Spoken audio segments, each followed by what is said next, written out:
જય શ્રી રામ.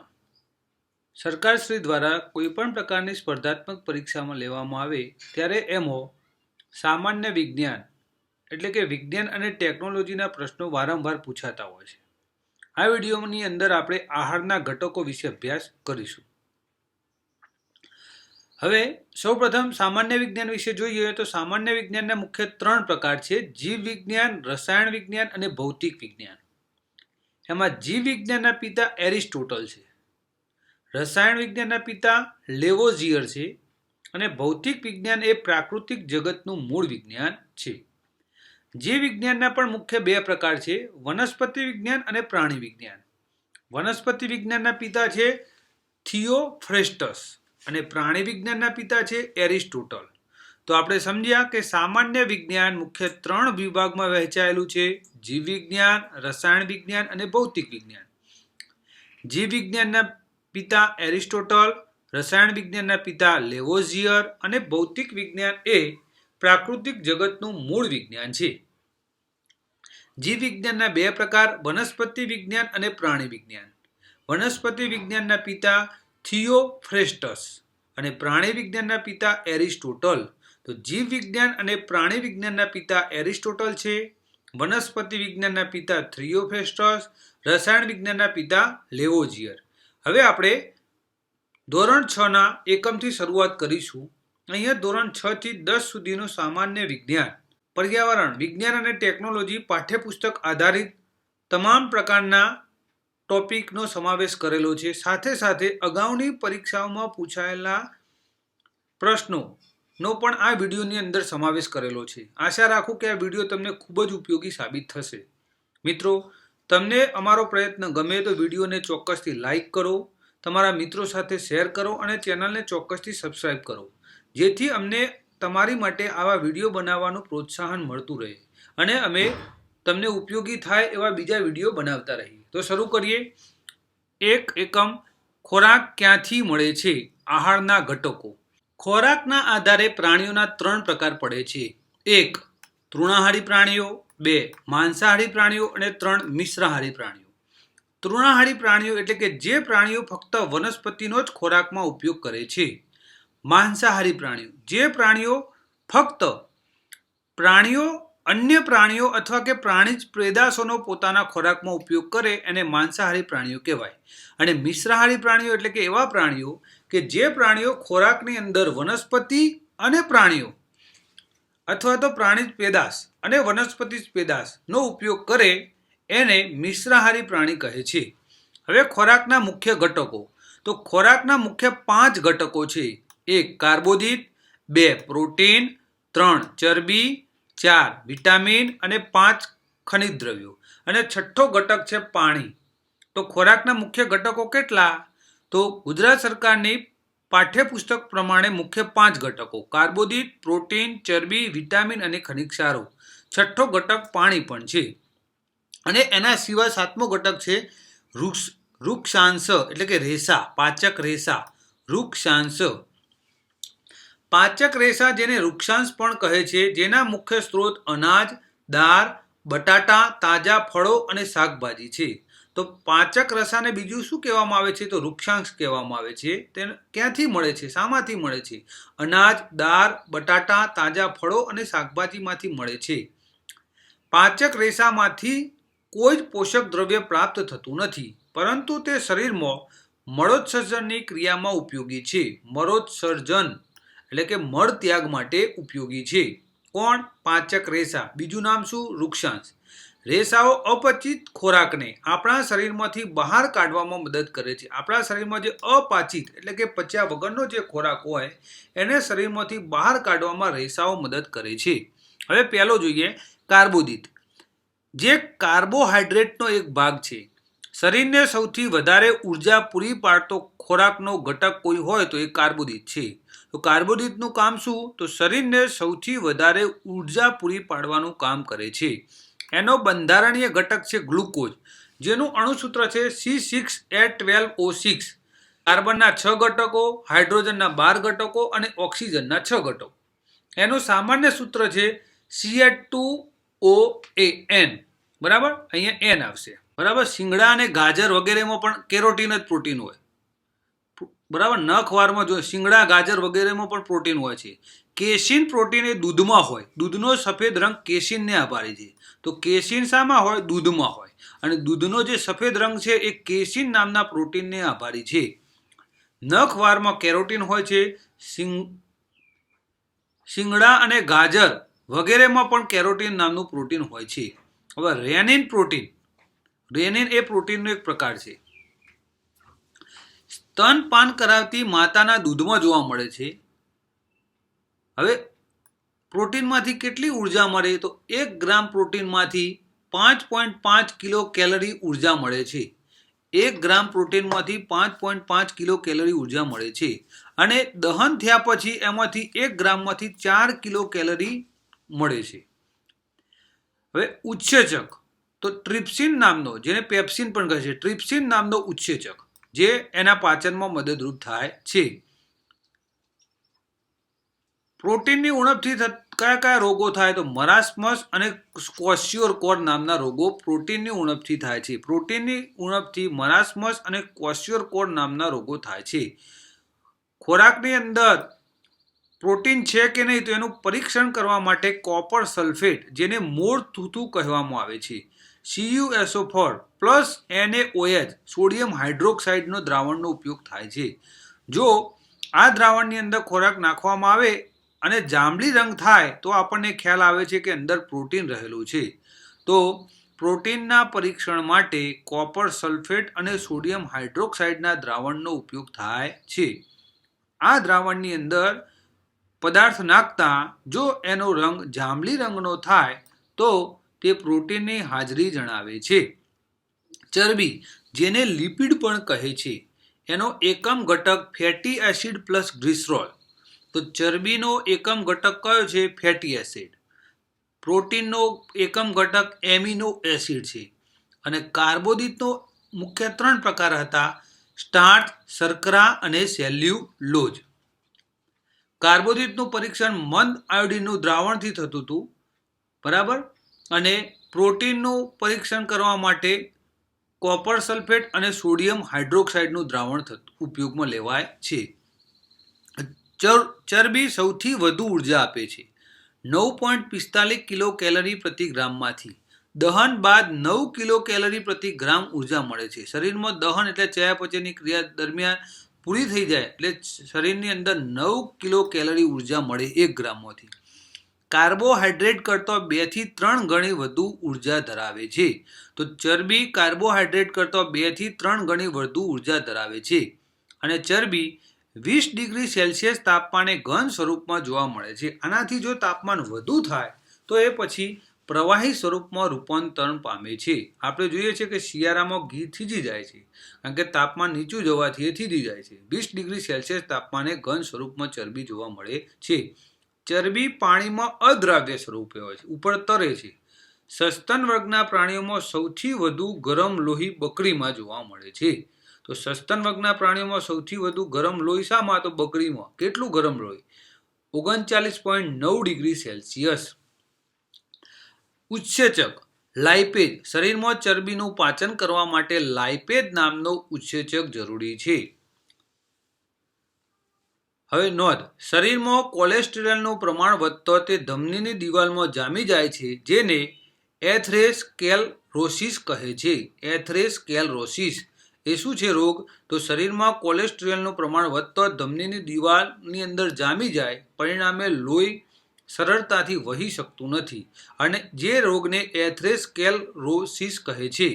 કોલેસ્ટેરોલના કારણે હૃદયમાં લોહી પહોંચતું નથી, જેથી હૃદય હુમલો આવવાની શક્યતા છે, હાર્ટ એટેક આવવાની સંભાવના છે. ધમનીની દિવાલમાં રહેલ મેદ તપાસવા માટે એન્જિયોગ્રાફી નો ઉપયોગ થાય છે. એન્જિયોગ્રાફી ડોક્ટર એના દ્વારા તપાસ કરે છે કે ધમનીની દિવાલની અંદર કેટલું કોલેસ્ટેરોલ છે. હવે ચરબીનું હાજરી જાણવા માટે કાગળ પર તેલના ડાઘા ચરબીની હાજરી દર્શાવે છે. કાગળ લેવાનો, એના ઉપર કોઈ પણ પદાર્થ મૂકીએ, જો તેલના ડાઘા જણાય તો આપણને ખ્યાલ આવે કે ખોરાકની અંદર ચરબી છે. હવે ચોથો પ્રકાર વિટામિન. વિટામિનના શોધક કાસિમીર ફંક હતા. તો વિટામિનના શોધક કોણ? કાસિમીર ફંક. કાર્ય શરીરને રોગોથી રક્ષણ આપે. વિટામિનનું કાર્ય શરીરને રોગોથી રક્ષણ આપવાનું છે. હવે દ્રાવ્યના આધારે વિટામિનના મુખ્ય 2 પ્રકાર છે. એક જલદ્રાવ્ય વિટામિન અને ચરબી દ્રાવ્ય વિટામિન. તો ADEK, ADE અને K. ADEK ચરબી દ્રાવ્ય વિટામિન છે અને બાકીના 2 વધ્યા BC એ જલદ્રાવ્ય વિટામિન છે. તો B અને C વિટામિન એ જલદ્રાવ્ય વિટામિન છે અને ADEK એ ચરબી દ્રાવ્ય વિટામિન છે. બધા થઈને A, B, C, D, E અને K આટલા વિટામિન છે. એમાંથી ADEK ચરબી દ્રાવ્ય, B અને C એ જલ દ્રાવ્ય વિટામિન છે. હવે અહીંયા વિટામિનનું નામ આપ્યું છે, એનું રાસાયણિક નામ, એનું ક્ષેત્ર કઈ જગ્યાએ જોવા મળે, એની ઉણપથી કયા રોગ થાય અને અસરકારક અંગ કયો છે એ આ રોગ છે. એની ઉણપથી કયા કયા રોગ થાય અને અસરકારક અંગ. હવે એને યાદ રાખવા માટેની એક ટ્રીક છે કે રથ એક ટ્રોફી. રથ એક ટ્રોફી. ર ઉપરથી રેટિનોલ. તો વિટામિન એ નું રાસાયણિક નામ રેટિનોલ છે. B1 વિટામિન B1 નું નામ છે થાઇમિન. તો થ ઉપરથી થાઇમિન. વિટામિન સી નું નામ છે એસ્કોર્બિક એસિડ. તો એ. વિટામિન ડી નું નામ છે કેલ્સીફેરોલ. ક. વિટામિન ઈ નું નામ છે ટોકોફેરોલ. ટો. અને વિટામિન કે નું નામ છે ફિનોક્વિનોન. તો ફી.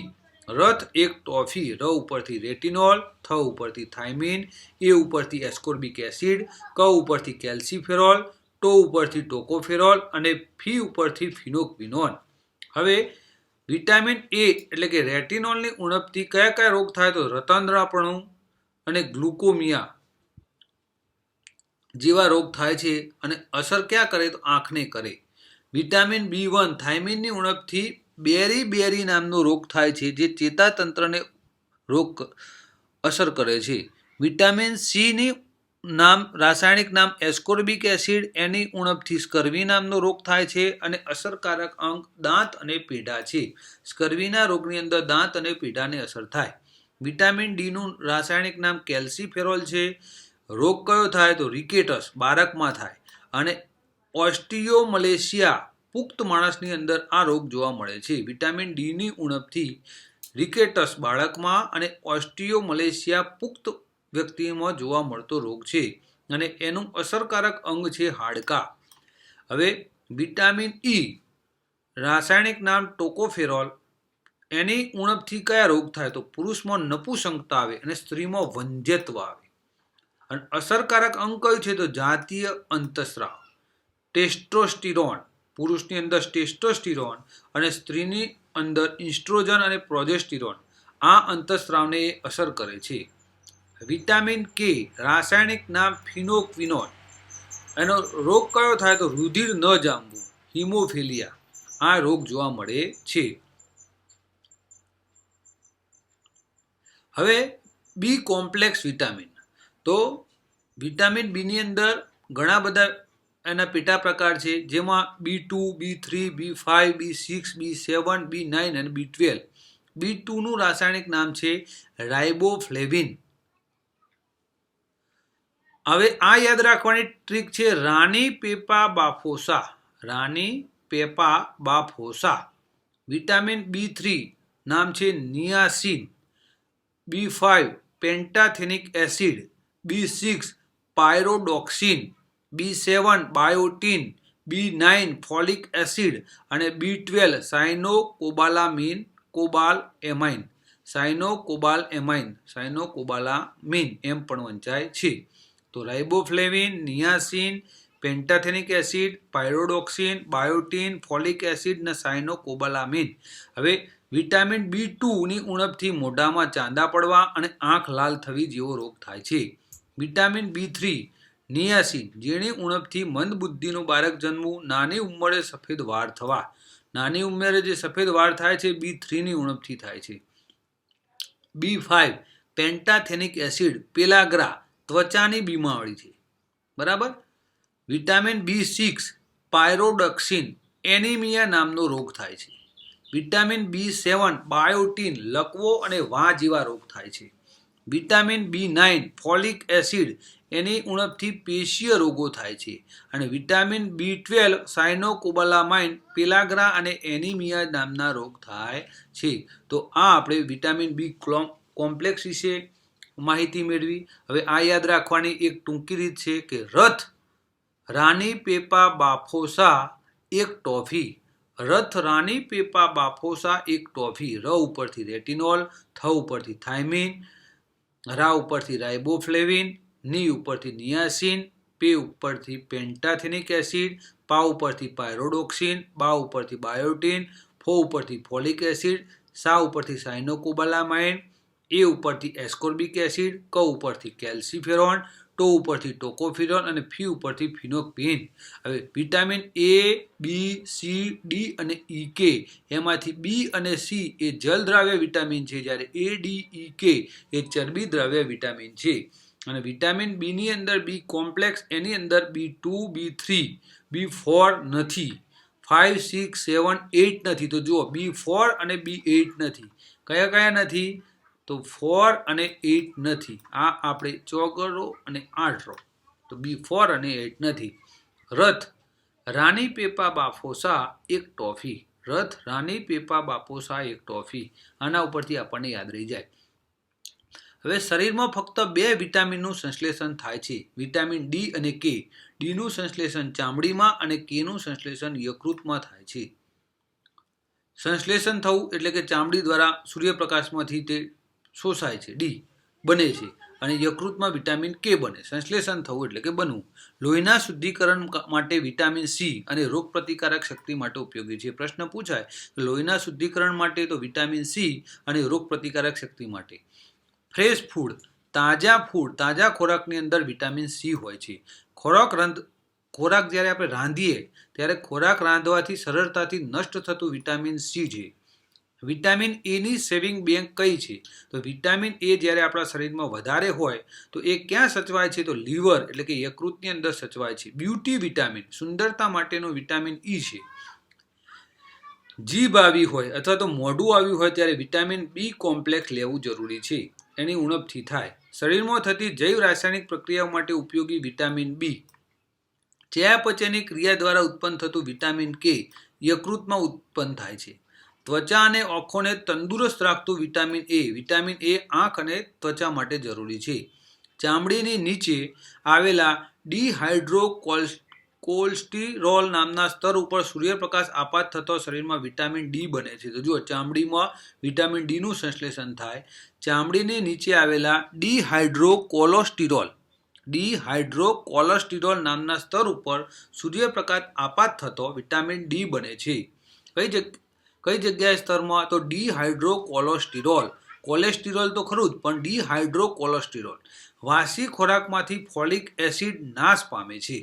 ફોલિક એસિડ એટલે કયું? આપણે હમણાં જોયું B9. વાસી ખોરાકમાંથી ફોલિક એસિડ B9 નાશ પામે છે, માટે વાસી ખોરાક ખાવો જોઈએ નહીં. હવે આપણે જોઈએ ખનિજ ક્ષાર.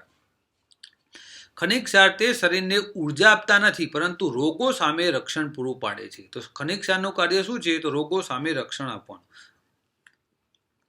કયા કયા ખનિજ તત્વો છે અને એનું શું મહત્વ છે જોઈએ. સોડિયમ, તો રુધિર દબાણ નિયંત્રિત રાખવા. સોડિયમનો ઉપયોગ રુધિરનું દબાણ નિયંત્રિત રાખવા માટે થાય છે.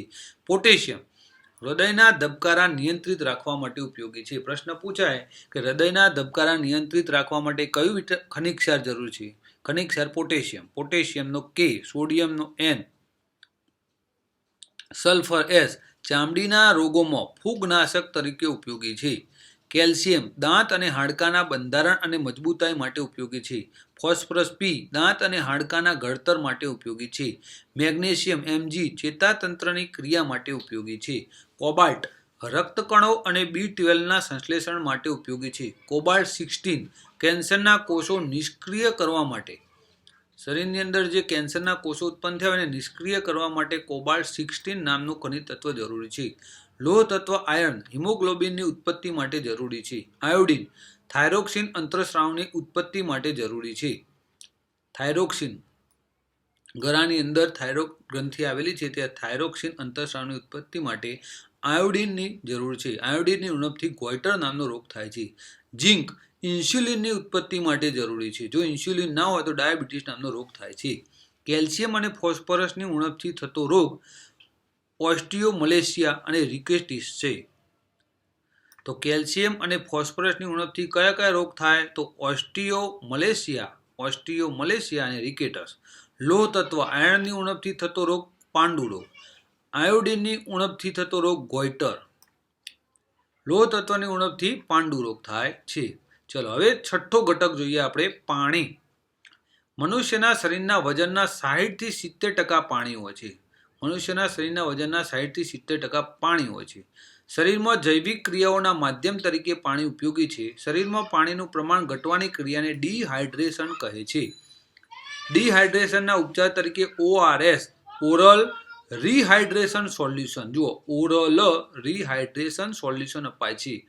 ORS નો સ્વાદ આંસુ જેવો હોય છે. આંસુ એટલે કે આપણા રડવાથી આંખમાંથી જે પાણી નીકળે છે ને આંસુ કહેવાય, એના સ્વાદ જેવો હોય છે. પાણીમાં ઓગળેલી અશુદ્ધિને TDS ટોટલ ડિઝોલ્વડ સોલિડ કહે છે. ઓગળેલી અશુદ્ધિને શું કહે છે? TDS ટોટલ ડિઝોલ્વડ સોલિડ કહે છે. તેને TDS મીટર વડે માપવામાં આવે છે. TDS ને ppm પાર્ટ્સ પર મિલિયનમાં મપાય છે.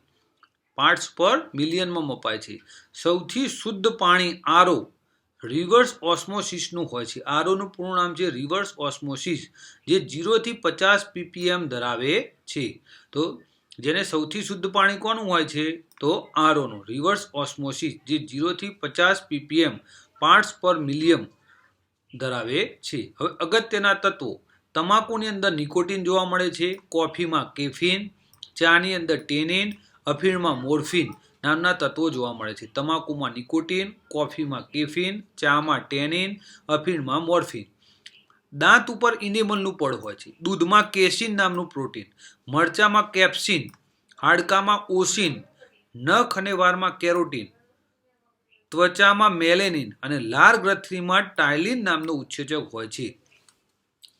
દૂધના પેસ્ચ્યુરાઇઝેશનમાં દૂધને 70 ડિગ્રી સેલ્સિયસ તાપમાને 15 થી 30 સેકન્ડ માટે ગરમ કરવામાં આવે છે, જેની શોધ લુઈ પાશ્ચર નામના વૈજ્ઞાનિકે કરી હતી. તો દૂધના પેસ્ચ્યુરાઇઝરની શોધ કોણે કરી હતી? તો લુઈ પાશ્ચરે. અને એમને શું શોધ્યું કે દૂધને પેસ્ચ્યુરાઇઝન એટલે કે 70 ડિગ્રી સેલ્સિયસ તાપમાને 15 થી 30 ડિગ્રી સેકન્ડ 15 થી 30 સેકન્ડ માટે ગરમ કરીએ તો એની અંદર જેટલા પ્રકારના બેક્ટેરિયા બધા નાશ પામે છે અને દૂધને લાંબા સમય સુધી સાચવી શકાય છે. હવે ખોરાક વિષાક્તન એટલે કે ફૂડ પોઈઝનિંગ વિશે જોઈએ. ખોરાક વિષાક્તન એ સૂક્ષ્મજીવો દ્વારા દૂષિત કરવામાં આવેલા ખોરાક દ્વારા થાય છે.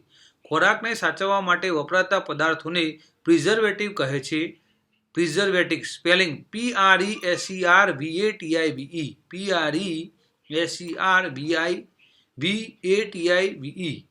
પ્રિઝર્વેટિવ. ખોરાક સાચવવાની રાસાયણિક પદ્ધતિઓ. તો મીઠા દ્વારા જાળવણી, શર્કરા ખાંડ દ્વારા જાળવણી, તેલ અને વિનેગર દ્વારા જાળવણી, સોડિયમ બેન્ઝોએટ દ્વારા જાળવણી, સોડિયમ મેટાબાયસલ્ફાઇડ દ્વારા જાળવણી અને એસિટિક એસિડ દ્વારા જાળવણી કરી શકાય છે. Acetic acid ethanoic acid CH3COOH રાસાયણિક સૂત્ર. Acetic acid ethanoic acid CH3COOH.